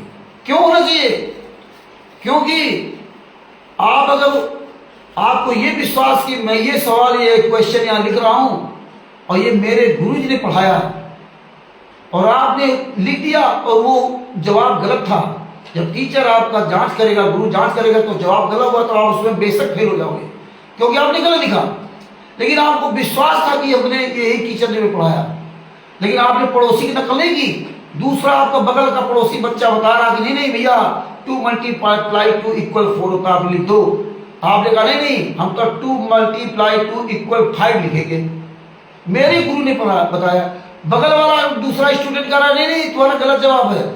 तुम अपनी बात पर दृढ़ रहो, तुमने 2 मल्टीप्लाई 2 इक्वल 5 लिखा, तुम फेल हो गए, बेशक फेल हो गए, लेकिन तुम बैशाखी नहीं बने। तुम बगल वाले कहने पर 2 दूनी 5 2 दूनी 4 नहीं लिखा, तुमने अपनी बुद्धि से लिखा तो तुम्हारी कमी दूर होगी। अब तुम फेल हो गए, फिर एग्जाम दोगे। जब फिर एग्जाम दोगे तो आप अच्छे नंबरों से पास हो गए, आप किसी बैसाखी नहीं बने। इसलिए हमें किसी का बैसाखी नहीं बनना चाहिए था। जो सदगुरु होते हैं वो किसी का बैसाखी नहीं बनाते। आप जब क्लास में पढ़ते हो ना तो क्लास के में किसी के अंदर आपके लिए भाव नहीं आता। आप LKG लगा, इंटर, MA, BA, LLB जहां जो भी पढ़ाई की हो, लेकिन आपको टीचर के अलावा किसी को भाव नहीं आता। लेकिन यहाँ तो केवल आप उस टीचर की पढ़ाई से केवल 2 जून की रोटी कमाने के लिए आप उसकी बात पर पूरा विश्वास करते हो। लेकिन जहां से आपको शतलोक जाना हो, जहां आपको फ्री सुविधाएं मिलनी हो, जिनके ज्ञान से 84 लाख योनियों से आपको बचना हो, वहां आप क्या करते हो? अपने गुरु किनारे कर दे और ऐसे मूर्खों को अपना जो है आइडियोलॉजी बना लेते हो। क्या होता है, जैसे फेल होते वैसे आज आप फेल होते। तो गुरु जी जब जेल से बाहर आए 2008 में, और ये सब नाम दीक्षा का ये सब व्यवस्थाएं हुई, इन गुंडों ने पूरा कब्जा कर लिया और ये अपना रात दिन अपना सेटल करते रहे। और आपने देखा ये ज्ञान का पुस्तक, और जबकि पहले ये पुस्तक लिखे भक्ति सौदागर का संदेश, और इसमें बाकायदे बंदी छोड़ भक्ति मुक्ति ट्रस्ट संबंधित सतलोक आश्रम करो था, जिला रोहतक, हरियाणा। ये भक्ति सौदागर संदेश, ये पुस्तक को इन्होंने 2010 में या उसके पहले बंद कर दिया, और ये ज्ञान का पुस्तक फर्जी ज्ञान का पुस्तक है। इसमें कहीं कोई ट्रस्ट का नाम नहीं, किसी भी ट्रस्ट का नाम नहीं, किसी संस्था का नाम नहीं। और हम 21वीं सदी के पढ़े लिखे लोग विचार नहीं किया कि मेरे सतगुरुदेव संत रामपाल जी महाराज ने जो चारों धर्म की पुस्तकें दिखाई, उन पुस्तकों में संत रामपाल जी महाराज सबसे पहले संत रामपाल जी महाराज हमको उसमें वो दिखाते थे कि देखो ये गीता प्रेस गोरखपुर से प्रकाशित है। उसका पूरा पता डालते थे, संस्करण दिखाते थे, सब कुछ दिखाते थे। लेकिन तुम्हारी इस पुस्तक में ये कहाँ छपती है? ना संस्करण है, ना ट्रस्ट का नाम है कहीं। 2012 तक इन्होंने बंदी छोड़ भक्ति मुक्ति ट्रस्ट चलाया। 2010 में राष्ट्रीय सेवा से बनाई फर्जी, लेकिन इस पुस्तकों में नहीं लिखा बंदी छोड़ भक्ति मुक्ति ट्रस्ट का। इस पुस्तक में नहीं लिखा कि कहाँ पुस्तक छपती है। ये जो आज भी आप ये फर्जी पुस्तक को गले लगाकर पूरी दुनिया में प्रकटित कर रहे हो। लेकिन ये ज्ञान अमृत शरण का 20 नाम पुस्तक, ये भी जो बनी थी, परमात्मा ने दया करके ये पुस्तक बनवाई थी उस गद्दार सदूसर ने के द्वारा। परमात्मा ने ये पहचान लिखवा दी थी कि देखिए इसमें उस पुस्तक जहां छपी उसका पता नहीं लिखा है, लेकिन इसमें गुरु गद्दार सदूसर को पता लिखा हुआ है। आप ये कह सकते हैं कि इसमें क्यों नहीं पता लिखा, इसमें सदूसर ने अपना पता क्यों नहीं लिखा? इसके 2 कारण होते हैं। अगर आप पुस्तक छपवाते हो और उसमें आप जो है ना संस्था का नाम और प्रेस का नाम डलवाते हो, तो प्रेस के नाम में क्या होता है कि वो प्रेस वाला फिर आपको फ्री पुस्तकें बना देगा अपना प्रचार करने की। फिर वो पुस्तक बेचेगा, आप नहीं बेच सकते। फिर वो पुस्तक बेचेगा, आप नहीं बेच सकते। आपको 2-4 पुस्तकें सैंपल रूप में 10-20-50 दे सकता है। अगर उसकी पुस्तक नहीं बिकी, अगर उसकी पुस्तकें नहीं बिकी तो आपको पुस्तकें लेनी पड़ेगी और उसका पूरा छपाई का पैसा देना पड़ेगा। ऐसा हमने इस गुरु गद्दार सदूसर के द्वारा सुना। तो इसीलिए इस गुरु गद्दार सदूसर ने अपना पता डाला था, प्रेस का पता नहीं डलाया था कि भैया मेरा पता डाल दे और मैं आपके द्वारा पुस्तकों को नहीं बिकवाऊंगा। तो हो सकता है अगर ये प्रेस के द्वारा पुस्तक बिकती तो ये अब तक पता नहीं लाखों पुस्तकें बिक गई होती। लेकिन परमात्मा इस गुरु गद्दार सदूसों का ये चेहरा दिखाना था, ये कितना नीच इंसान है। ये 10,000 पुस्तकें भी 2 साल के अंदर बाहर नहीं जा पाई, जबकि हम परमेश्वर की दया से हम लोगों ने इतना प्रचार प्रसार करवाया, क्योंकि ये पुस्तक देता ही नहीं था, इतना कमीना आदमी है। अब किसी भी तरह कोई ऐसा काम नहीं किया जिससे प्रचार होता। और अगर हम किसी संस्था के द्वारा, किसी प्रेस मीडिया के द्वारा पुस्तक छपवाए होते तो वो पूरी दुनिया के सामने लाखों पुस्तकें गई होती। तो भगत भाइयों, इस तरह से ये पुस्तकें आपके सामने खड़ी छापी जा रही। ये जीने की राह पुस्तक बड़ी कमाल की बात है। 2 पते पड़े उसमें। एक पता पड़ा है बवाना इंडस्ट्रियल नई दिल्ली, सब लेखक संत रामपाल जी महाराज। इतनी पुस्तकें संत रामपाल जी महाराज ने लिख डाली हैं। प्रचार प्रशासनिक सत्रों का आसन बरवाला हिस्सा ले रहा। कहीं कोई बंदी छोड़ भक्ति मुक्ति ट्रस्ट नहीं, कभी परमेश्वर भक्ति ट्रस्ट नहीं, मुद्दक कभी printer C117 sector 3 industrial area Jaipur. बताइए, इसमें जयपुर का पता डाल दिया। जयपुर में ये इंडस्ट्रियल एरिया है ही नहीं। एक हाँ, इसमें एक और कहानी लिख दी, इसमें बवाना नहीं डाला।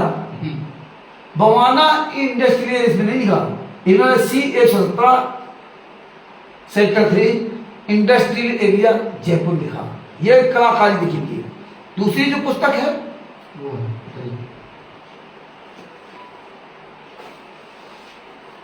ये दूसरी पुस्तक है,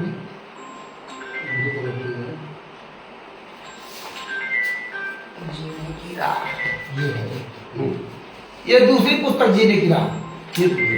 ये 2 पुस्तकें हैं। ये जीने की राह दूसरी पुस्तक। इसके देखिए, इसमें क्या लिखा है, कबीर प्रिंटर्स C117 सेक्टर 3, इसमें बवाना जोड़ दिया, बवाना इंडस्ट्रियल एरिया नई दिल्ली जोड़ दिया। यह है इन गुरु गद्दारों गुंडों की, राष्ट्रीय समाज सेवा गुंडों का असली चेहरा।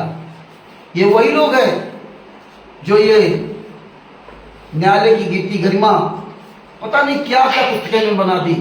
ये देखिए, अंधश्रद्धा भक्ति खटाए जान, किसी पुस्तक में कोई सही पता नहीं था, जबकि पूर्ण परमात्मा का ये सच्चा मार्ग था। ये 2 प्रकार के हैं, अंधश्रद्धा भक्ति खटाए जान भी 2 प्रकार पुस्तकें हैं। और ये ज्ञान का पुस्तक, ये तो पता नहीं कितने प्रकार की पुस्तक है छाप डाली उन्होंने। ये पुरानी पुस्तकें भी हैं। ये देखिए इस कलर में, एक ये बहुत पुरानी पुस्तक, और दूसरी एक पुस्तक देखिए इस कलर में ज्ञान का पुस्तक, और एक ये इस कलर में ज्ञान का पुस्तक। सब में अलग अलग सब परिवर्तन पेश। तो भगत भाइयों, ये 2010 से इन्होंने इन पुस्तकों का परिवर्तन शुरू किया। रांची समाज सेवा में उन्होंने बनाई, और इसके बाद उन्होंने अपना काले कमांडो सबकी ट्रेनिंग शुरू कर दी, और बरवाला कांड का इतना बड़ा अंजाम दे दिया। भगत भाइयों, परमेश्वर की दया से आज ये पहला पार्ट शुरू हुआ, और दास अपने शब्दों की यही विराम देता है। इसके आगे रात में लगभग 8 बजे समझ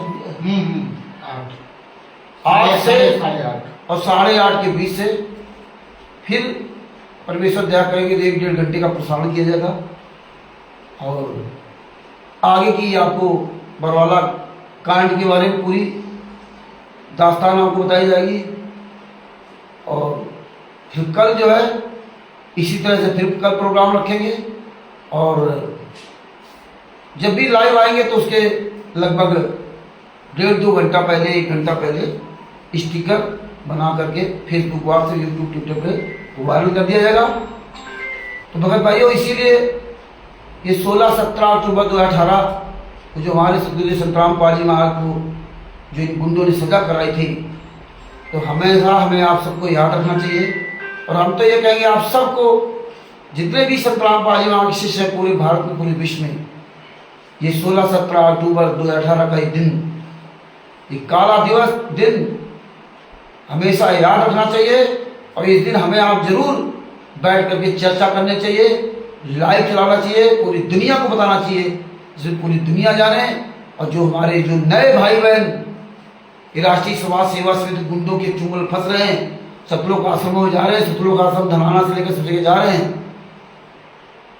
तो वो अपने जीवन को बर्बाद होने से बचा सकें और अपने गुरु के साथ हो रहे अत्याचार को पूरी दुनिया के सामने उजागर करेंगे। तो एक नई दिन ये राष्ट्रीय समाज सेवा समिति रूपी राक्षस,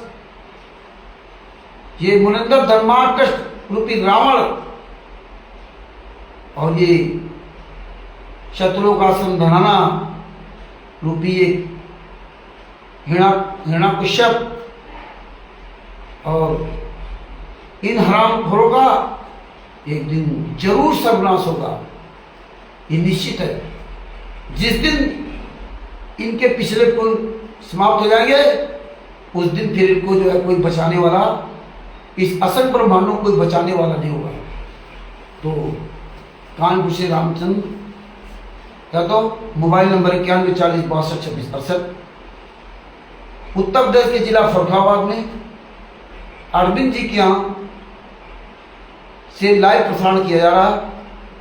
और परमात्मा की दया से ये उत्तर प्रदेश जिला उन्नाव से अमित दास जी भी अपने परमेश्वर के लिए 2 दिन काम धाम छोड़ करके वहाँ से आए और अब उस तरह से भीड़ वाला सब काम खत्म कर दिया।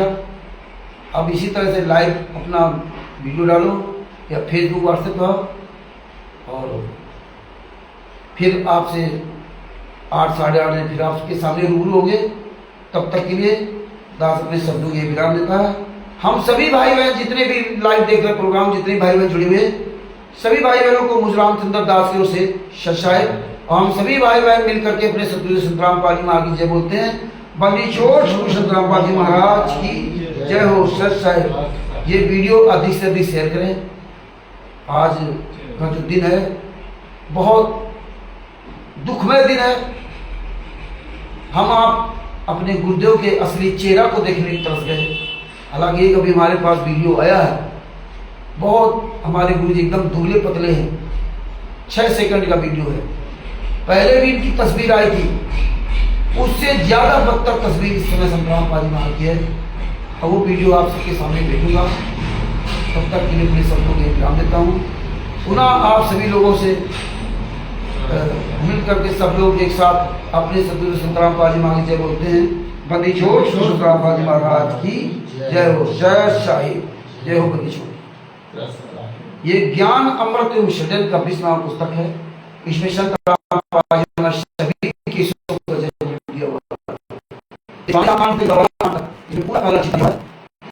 आप सभी भाई इस पुस्तक को अवश्य पढ़ें।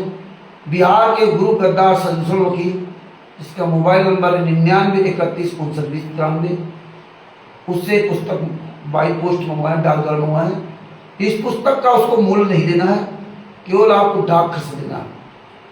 तो इस पुस्तक को मंगवाएं और पढ़ें।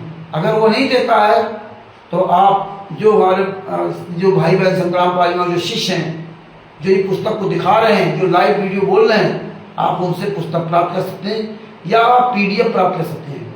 212 पेज की PDF है। आप Bharat, Pakistan, America, Italy, Australia, Dubai, England, Belgium, Canada, Qatar, Doha, Bangladesh, कहीं भी आप आपको PDF चाहिए, आपके पास PDF भेजूंगा। जब तक हो या भगत हो, सब कोई पुस्तक पढ़नी चाहिए, जिससे आप भी इस सच्चाई से रूबरू हो सकते हैं। 212 पेज की पुस्तक है। और आप जानते हैं कि वर्तमान में आधुनिक में आप किसी भी मतलब विषय को हिंदी या अंग्रेजी या किसी भी सब्जेक्ट में किसी भाषा में आप ट्रांसलेट करते हैं और आप पढ़ सकते हैं। इसको हर भाषा पढ़ सकते हैं, हर भाषा इसको आप पढ़ सकते हैं, ट्रांसलेट करिए। तो इस पुस्तक को मंगवाएं और हम आपके पास पुस्तक पहुंचाने का प्रयास करूंगा, वीडियो द्वारा पहुंचाने का। कानपुर से रामचंद्र दास, मोबाइल नंबर 9140 62 26 68। और हमारे साथ जो बैठे हुए हैं अमित जी हैं, ये अपना नंबर बताएं। सर, ₹400 होते हैं। और मैं अमित दास उत्तर प्रदेश को अमित जी हैं। राष्ट्र का मोबाइल नंबर 8141394246। सर साहेब ये परमात्मा की प्यारी आत्मा है अरविंद जी हैं, उत्तर प्रदेश जिला फरुखाबाद से, जिनके घर से आज ये लाइव प्रसारण किया जा रहा है 16 अक्टूबर 2025 को। और मेरा मोबाइल नंबर है 8810 888 8810 देख लो नया नंबर है ना। 898272 मेरे फोन से क्या करूं? तो 8810 898272 8810 इनका मोबाइल नंबर है।